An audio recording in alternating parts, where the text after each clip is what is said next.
Hello guys and welcome to the third and final video in this series on LO2 2023. In video one, you guys would remember we did an explainer on question one. In video two, we did an explainer on question two.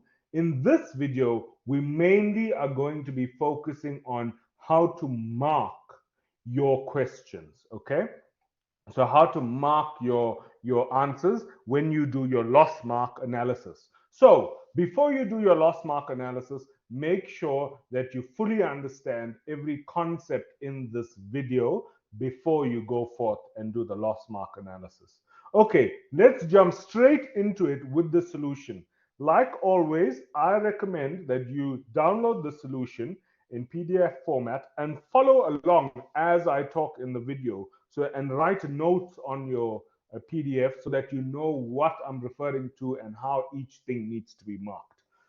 Okay, cool. So this is our solution for LO2 2023. The first thing we do, just like with a question, we always want to go straight to the required first.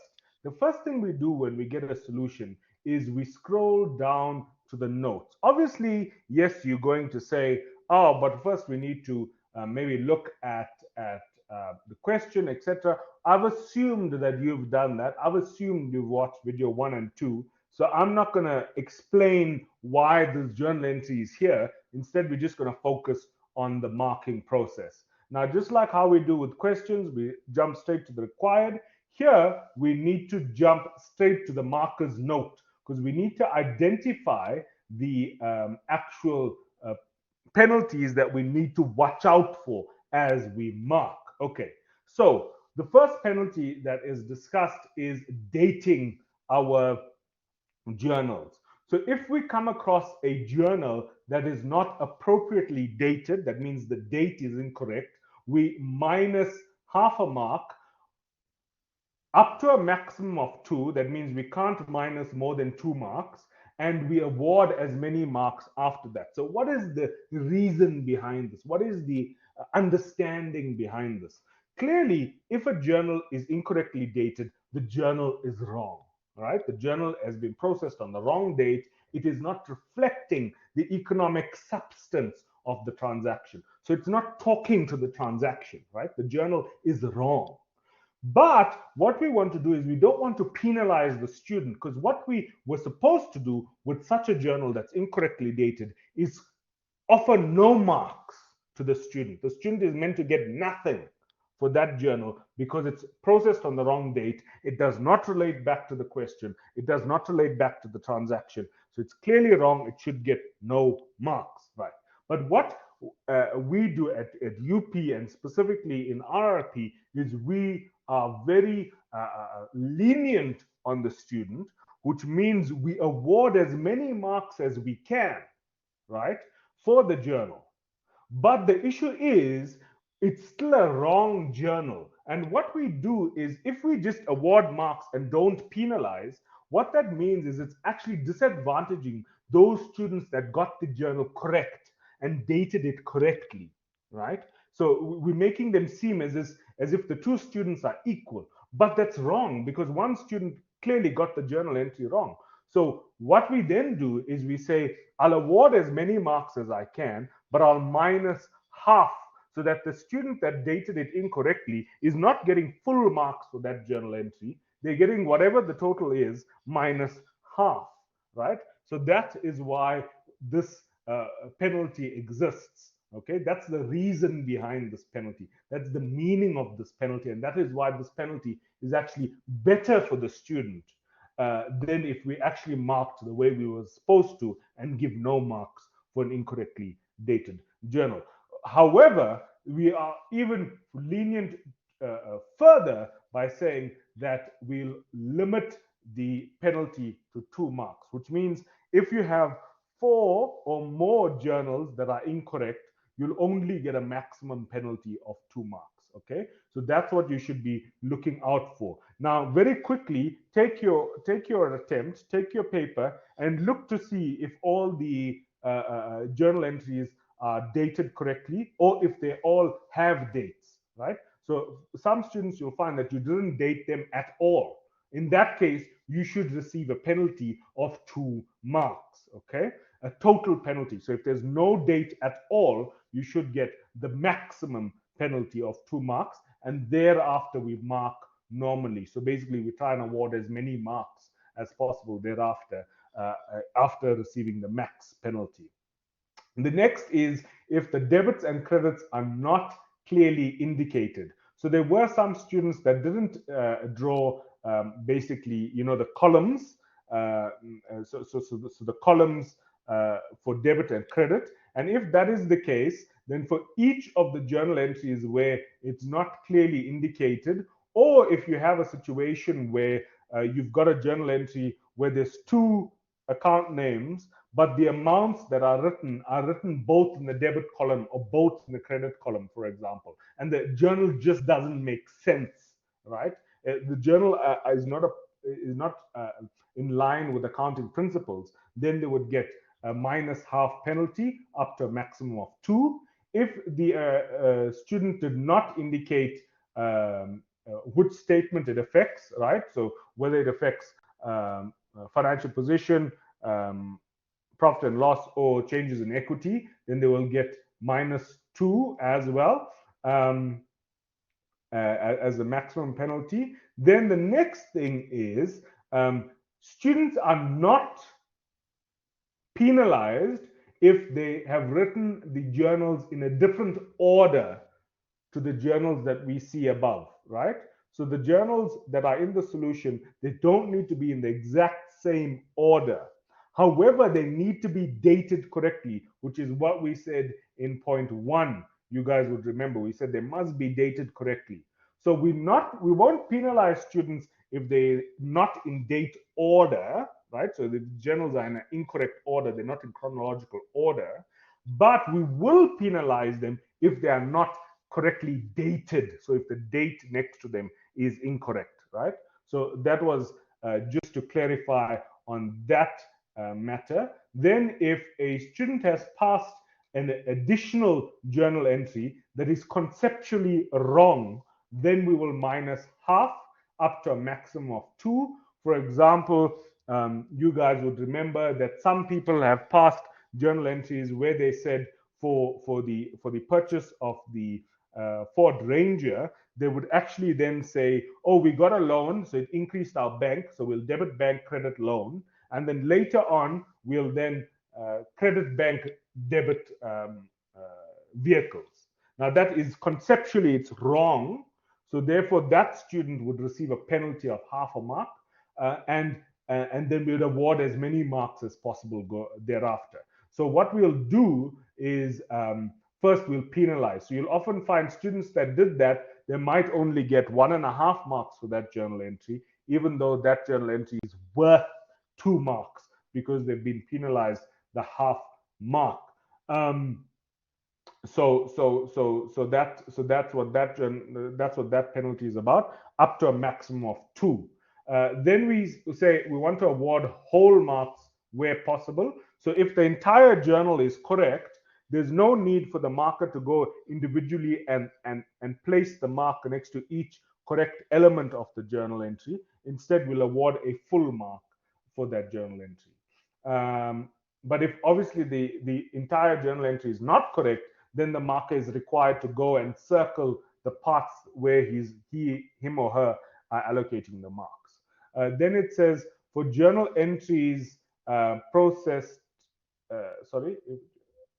if one of the accounts are wrong, where there's journal entries that have brackets, the student loses the opportunity for the whole mark. So let me just show you what I'm talking about when I talk about journals where there are brackets. So if you have a look at this page here, which is page 4, you'll find that some journal entries have these brackets around, for example, drawings and electricity expense. If you get any one of these accounts incorrect, you lose that entire half mark. So it's not, you can't say, oh, but I've got half, so can I not get half of half a mark? No, that's not what happens. If any one of those account names are wrong, then you lose the entire mark. You lose the opportunity to score that mark. So if they are calculations, but the amounts are not journalized, we are not allowed to we're not allowed to give you marks for calculations, right? Because the questions clearly asked for journal entries and calculations to support journal entries. But if you've got calculations but no journal entries, they're not supporting any journal entries, then you're not answering the question. The question was for journal entries and supporting calculations, not for calculations and supporting journal entries, right? Which makes no sense. But so therefore, if there's only calculations, you can't be awarded marks. The next point talks to those students that didn't read the required, right? So a lot of students didn't read the required and instead gave the examiner the accounting equation, right? So they did a counting equation instead of journal entries. That's because you didn't follow exam technique, you didn't read the required first, you didn't understand what the required was asking, and you just gave what you thought. You answered your own question, right? Not the question that was posed. And in that case, we would mark the entire question, and at the end of the and try and allocate marks as best we could. Obviously, we couldn't because there's no debits, there's no credits. Assets are being increased and liabilities, and we need to, as markers, we need to come up with decisions. What do we think the student does? The student know which is the liability, which is the asset, which is being credited? Anyway, there's a lot of judgment, but we would allocate as many marks as possible and divide the total marks that we come to by 2, and that product of that calculation is your final mark. So if we marked the whole paper and you got, let's say, 30 marks, we divide it by 2 and your final mark is 15. That is the mark that you will get for this assessment, because you didn't answer the question, you gave us something else, and we needed to come up with a plan so that we give you some marks at least, as opposed to give you no marks, which is what we were supposed to do, right? So if you gave us something that isn't what we asked for, the correct thing to do would be to draw a line through your entire work and say, you didn't answer the question, you get 0. But because we're kind in RRP, we'll at least mark it and divide your final mark by 2. Then we say under no circumstances should a marker allow the student to have more penalties than they have marks. So basically all these penalties that we were talking about, maximum 2, maximum 2, maximum 2, here we say divide by 2, all of that, we never want a student to have more penalties than they do marks. So basically we must only mark until the student we must only penalize the marks that the student has available. So the student can never have a negative mark, is what that is telling us there. Okay, guys, so let's then jump into the actual marking proper. So we go to the first journal entry, which is the journal entry that deals with the electricity. So here you'll see 1/2 mark is allocated for the student that gets both account names correct. So this has to be an expense and this has to be an asset, both account names correct, and then they pull the 800 directly from the question, and that would result in them getting 1 mark, right? So you'd often see that a marker, if this was correct, a marker would just give them 1 tick because that is 1 mark. In this next one, this is the one that many students struggled with, where they move the amount to loan, and then from loan to bank, from bank to vehicles. That is not the economic substance. We spoke about that in the explainer video. It's supposed to just be loan and vehicles. So you get 1/2 mark for each, right? And then I say here, if a student used creditors, right, it's incorrect because this is not a short-term debt.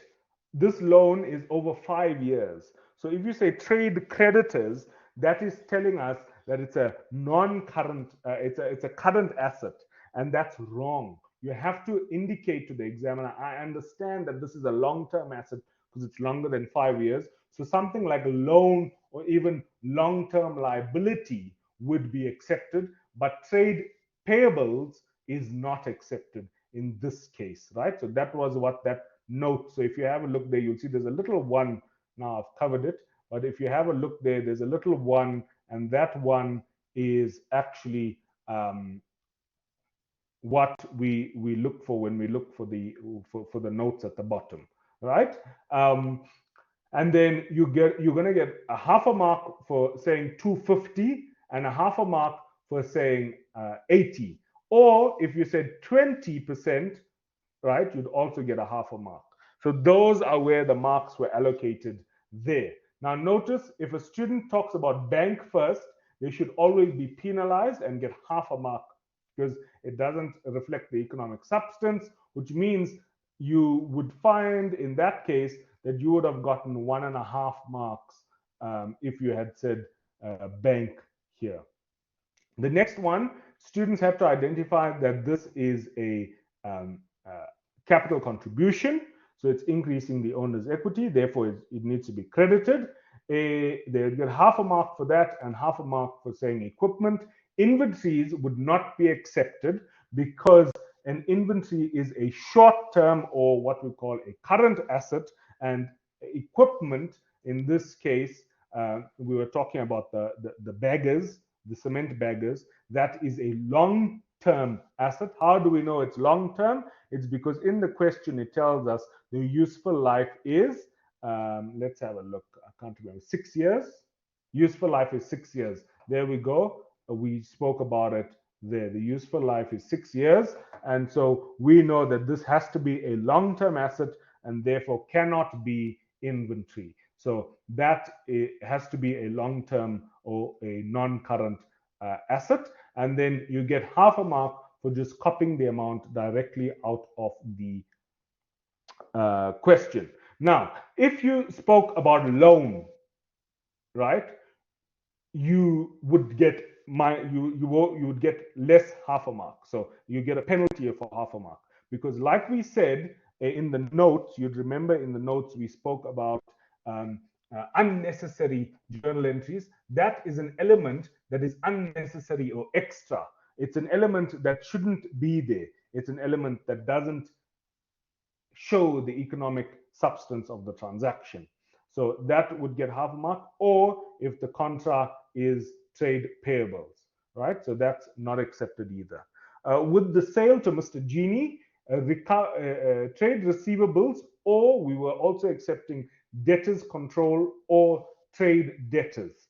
Those all were acceptable, as well as revenue or sales was acceptable. You'd get half a mark each and half a mark for the 8,000 Rand. In terms of cost of sales, you had to say cost of sales as well as you had to say inventories, right? We were also accepting if you said the word inventory, which is incorrect. You must always say inventories in plural. But if you said inventory, that was accepted. What was not accepted is, or shouldn't be accepted, is consumables. Because at this stage, we had not yet introduced the element of consumables, and therefore you shouldn't be using that. 6,000 Rand, you'd get half mark there. This is a combination journal. So obviously, if you got any one of these accounts names wrong, you lost the opportunity for the entire journal. So most people would get this incorrectly. They would not say trade payables. A lot of people said trade receivables. That's incorrect because then you're saying that you're decreasing an asset, but the asset never existed. So what are you decreasing? Instead, it needs to be a liability because you owe them inventory. So you have to have trade payables or trade creditors as your contra account for 60,000. Notice that you get half a mark here, and there's no mark awarded for 70, and there's no mark awarded for 60. So those amounts don't attract any marks. So if you see those amounts in your paper, you should not have gotten a mark for writing that down. Instead, if you said a refundable deposit, or if you even said trade payables, we would have accepted that and gave you half a mark and half a mark for 10,000 Rand. Now we've got an alternative which conceptually is not correct, right, in this alternative journal entry, because you shouldn't be putting them together, right? And you should never call the 10,000 Rand deposit income received in advance. But because of the large amount of students that made this error, we decided to accept it in the end. However, you should know that we will not accept that going forward. And in the case of a remark, we would use this. We would not be accepting that in the case of a remark because that is conceptually incorrect. So we shouldn't be saying, and we also say here, we shouldn't be saying trade receivables for that. Or also, I've noticed a lot of students make the mistake of calling the deposit accrued expenses. So accrued expenses, I think there's a misconception. Accrued expenses are expenses that need to be paid but haven't been paid. Similarly, accrued income is income that needs to be paid but hasn't, or needs to be received but hasn't been received. So accrued income is incorrect, right? Because accrued income is you're recognizing an asset, right? So you can't credit accrued income in this case. That's incorrect. So you should have lost your mark if you said that. So if a student fails to identify the difference between the deposit, they actually should only receive half a mark. That's what we're saying here. So whereas the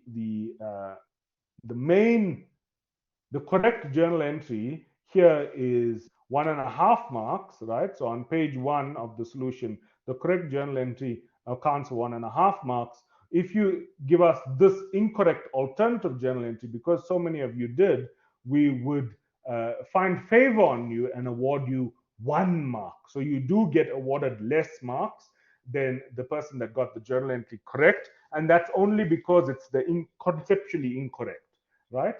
Then there's another combination mark for the combination journal mark for the expense, the electricity expense. This is to record the payment, and the 9,700 directly from the solution.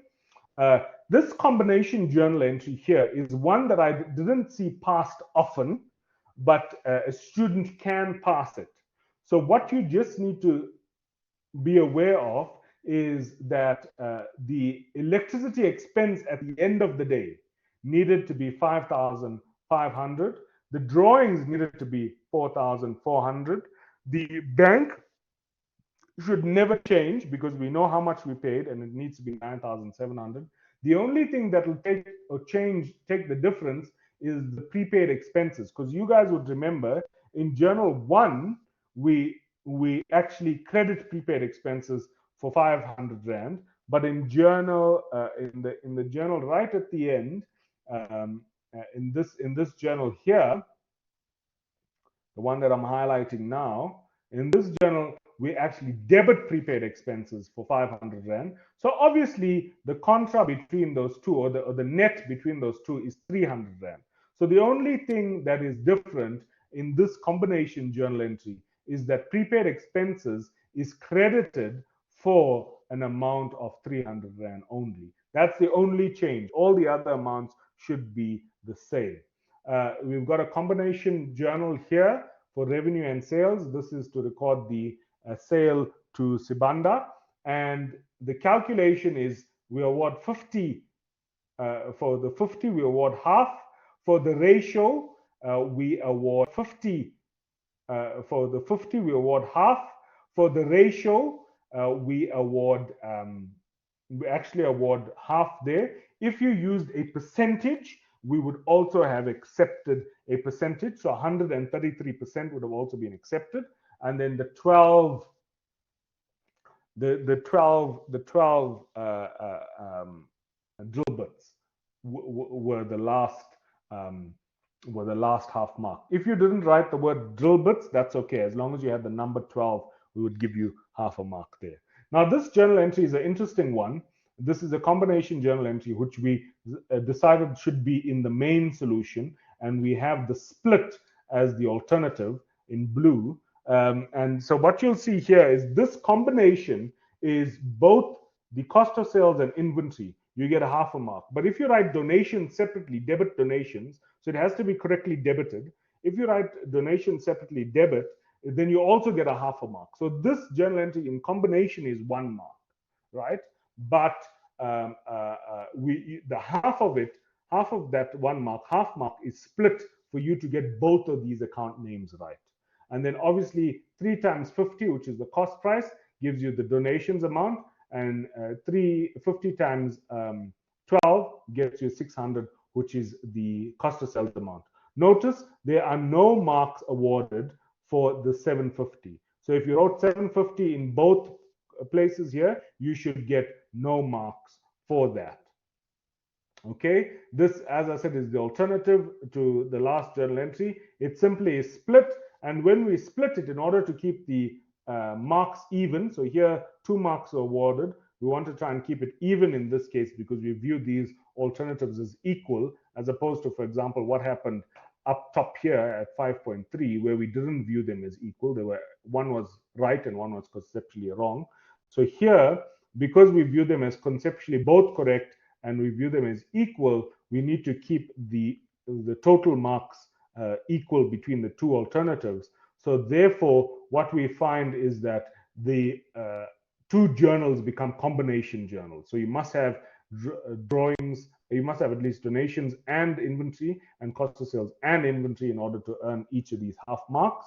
And then the amounts need to also be correct to earn those marks. Moving on to page 3 of the solution, we find that Jeannie has returned something. So we reverse and we reverse the sale. We accept sales returns in this journal entry, but the correct one is to go straight to revenue because eventually in closing journal entries, we're going to close it off anyway. So why wait until the end of the year to process the closing journal entries? Just send it straight to revenue. We'll accept that. And trade receivables with Jeannie's name. We did accept debtors control and trade debtors, but going forward, you need to start preparing these solutions in the way that you see them presented by the lecturers. And in this case, trade receivables with the debtor's name is the correct way. We then need to calculate the individual price of one of the saw blades, and we do that by saying 8,000 divided by 4. That gives us 2,000. Notice here that even though we've done a similar calculation to the one up top for the sales journal entry, in the cost of sales journal entry, because the student is being asked to do the same thing twice, we cannot then offer the full marks again. So we can't give you 1 mark here. Instead, we give you half a mark, principal mark here. So this is a principal mark. That means even if the amount is incorrect, you should still get this mark. And then you get half a mark for each of the correct account names. So you have to debit inventories and you have to credit cost of sales. If you did it the wrong way around, you will not get any marks awarded. Repairs and maintenance here, we were not awarding. So if you go down to the note, we were saying that we are not awarding any marks if you capitalized it to equipment. Therefore, the total you can receive for that journal in a case where you capitalized it to equipment is 1.5. Okay, so here you would, but under normal circumstances, you'd obviously receive 2. But here you would get half a mark for saying some sort of expense, and then you would also get half a mark for saying some sort of current asset, either that be inventories on hand or inventories, or you can also do consumables. The amount, how we calculated it is we said 1,500, and from the solution, you can, from the question at least, you can use 100 over 150, or you can do 33% or 66%, and you can get 1,000 Rand there. Notice here, we were not, in the next journal entry, we were not awarding marks for anyone that was debiting bank. You were getting penalized because that's an additional journal entry that is incorrect and does not represent the economic substance. So if you had debit bank in this journal entry, you should have gotten penalized half a mark. And then what we do is we say debit credit losses, and we need to make sure that the account is some sort of current asset like debtors control or trade receivables. We will be accepting that for LO2, but going forward, you need to start to get that right. Here, we were awarding a mark for either 80% right? If you used 80%, or if you said 20%, 20 cents in the rand out of 500, which would have given you 1,000 minus 5,000, right? So your answer should be 4,000, and you got 1 mark for that. Genie paid, so we should have debited bank and credited whatever account we're using for Genie. So that's the other thing that we must speak about. Is if you were saying if you were saying debtors control, debtors control, debtors control, and then here you decided to say trade receivables, you would have lost the mark. You have to remain consistent in your account names, right? You have to remain consistent for your account names. So here you had to have used the account that you had used previously for Genie, right? And the amount was 6,000 Rand. We got that by taking the information from point 4 and point 7. So the first purchase, the return of 2,000, 6,000 was what you got half a mark for. A combination journal again for the drawings. So you had to debit drawings and credit inventories in order to get this mark. And this had to be at your cost price. On the 30th of January, again, another combination journal where we were offering half a mark for you to get debit bank and credit receivables correct, right? You had to get both correct to earn half a mark, and then you had to credit separately. You had to credit uh, uh, um, credit losses recovered, right, in order to get half a mark. Notice in this journal entry, no marks awarded for 600 Rand. If you put 600 Rand or 800 Rand here, you are not supposed to get any marks. Instead, the marks are awarded to the split of 200 and 400. The alternative journal in blue, you would see we basically just break this up and we say bank, right, for 200 Rand, bank and trade receivables, and then the bad debts recovered separately. We're just breaking up the previous journal entry. Now, for any of the following journals, so far we've worked our way up to the 31st of January. For any of the journal entries not processed on the 31st of January, you need to be penalized half a mark, right? Because this was a mistake made by many students. They were processing a lot of these journal entries, which was on the 31st of January, on other dates. So we were very strict on this. The journal entries had to be on the 31st of January. For each and every journal that wasn't on the 31st of January, you'd receive a separate half a mark penalty. Remember, we have to limit that penalty to 2 marks though. Remember when we read the markers comment, we said only up to a maximum of -2 marks. So the first journal entry is our depreciation journal entry, debit depreciation, credit accumulated depreciation, and the amount we got straight from the question. Now notice this journal entry is going to be exactly the same as the journal entry right at the bottom, right? And therefore, when we ask you to process the same journal entry twice, you'll see the second time you process it, it is now a combination journal entry. So you have to get both of these accounts correct in order to get the mark. So half a mark for that combination journal entry, and the amount again straight from the question. This interest journal entry was something that many students got wrong or forgot, right? So the interest accrues at the end of the month. Remember, interest is over time. It does not all happen at one point in time. So, for example, with a loan, you can't say, oh, because I'm paying it in December, all the interest comes in December. That's not what happens. Instead, the interest accumulates basically every single day, right? A little bit of interest at a time.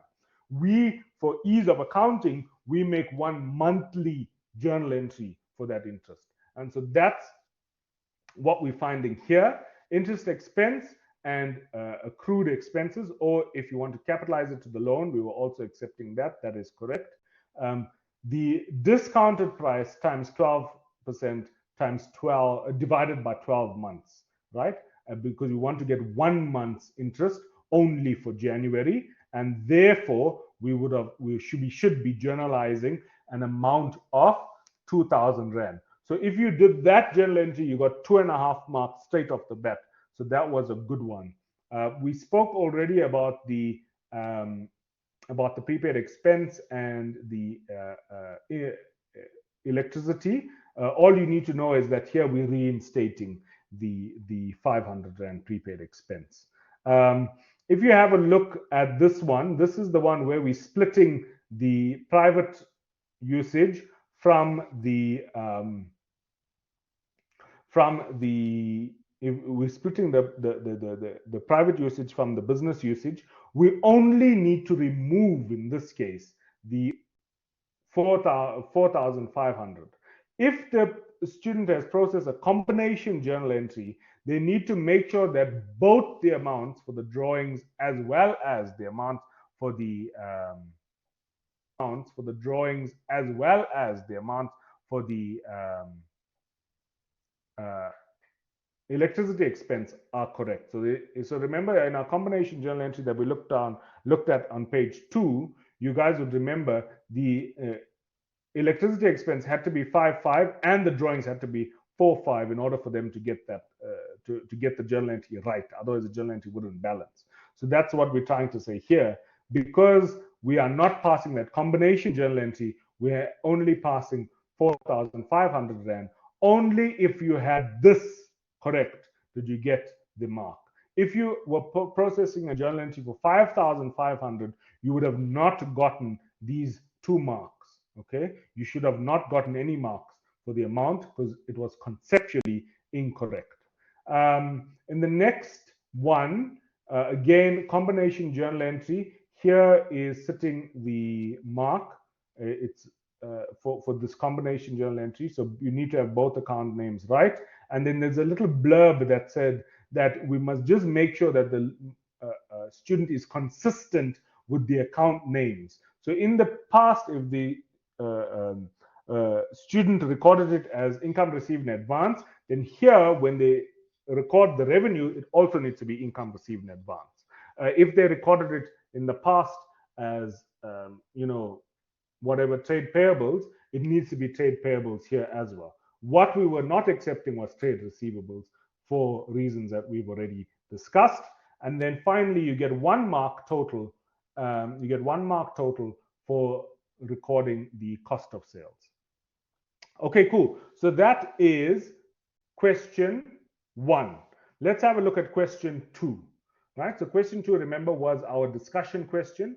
In question 2, you follow the TAC principle, which is theory, application, conclusion. If you correctly identified that either so firstly, the theory I'm not going to spend a lot of time on. The theory you just needed to get directly from the lecture that you attended, where we discussed and defined what the accrual principle is. So I'm not spending a lot of time on finding the definition. You can find the definition in the slides or in the class notes if you would like. But what I want to focus on is the application. So the first mark was identified or awarded if you identify that the work was one originating event, right? The work concluded or done in 2022 was one originating event. And then also the announcement was the second originating event that gave rise to this liability. One gave rise to an expense, right? So the work gave rise to the expense, and the announcement gave rise to the liability. So there were 2 originating events in this case. Both of them had taken place before 2022. So you were supposed to identify that there were 2 originating events, and then so you get half a mark for identifying them. And then you need to state that both of them happened in 2022. So you get 1 mark for saying that, which therefore, then you need to basically encapsulate what that means for the business. And this is what it means that the expense is incurred in 2022. So if you said those things, right, so you should have said the first originating event, the second originating event, they both happened in 2022, and this gave rise to an expense. If you said those 4 points, you would have gotten your 2 marks for application, right? So this is another important thing you need to understand, guys, that when it comes to accounting, we award half marks. So for each point you write, you get a half a mark. So if you're dealing with a question, let's say the question says 5 marks, and you write less than 10 points, you should already know that you've limited yourself. You're never going to get 4 marks for that question. So you need to, and also there's a likelihood that you're wrong. So if you have a 5 mark question, you should be writing at least 15 points for a 5 mark question, because you know each of them are going to be about half mark each, right? And therefore, you've got at least, around about 7 valid marks available, right? And so let's hope that you can get the right thing. So that's how you need to start thinking about theoretical questions. You need to say, how many marks is it for? They only allocate marks in the form of half marks. So therefore, I need to write, if it's 5 marks, I need to write minimum 10, but I should be aiming for around about 15, right? To get at least 7.25 marks. I can play with them. So that's what you need to do. So that was the first part of application. The next part of application was to say that, yes, I agree, the cash flow is happening in 2023. However, this does not change anything with regard to the recognition of the expense, right? Now, in our question, we asked you to indicate the correctness of Mrs. Plant's nephew's accounting treatment. So if you said the word incorrect or not right, or something along those lines, where you clearly indicated that it was incorrect, then you would have gotten half a mark. And if you also concluded by saying there needs to be a recognition of a liability as well as an expense in 2022, you would have got half a mark. We gave you half a mark for the account names, right? We gave you half a mark for the account names being bonus expense, bonus liability. If you used some other thing, like let's say salary expense, we were accepting it, although conceptually it's not correct, because the two expenses don't have the same originating event. But anyway, one is because of the announcement as well as the work. The other one is as a result of the work only, right? So because of that, we wanted you to try and use bonus expense. But if you said salary expense, we're happy, we're giving you the mark. And if you said salary control as the contra, we were also happy, although it wasn't right, we were giving you the mark. So that's what you should be saying in your papers. Now, the one thing that we noticed is that people were not, right? People were not indicating that the journal is processed in 2022. Now, the whole point of this question was for you to say that the journal should be processed in 2022. So if you made that fatal error in saying, in not mentioning that overtly means right at the top, like in big bold letters. If you didn't make it very evident to the marker that you know that this should be done in 2022, then you weren't being allocated this mark for the journal, right? So you had to have said it's going to be done in 2022. So that is how you got the final mark. Now, there were 1 mark available for the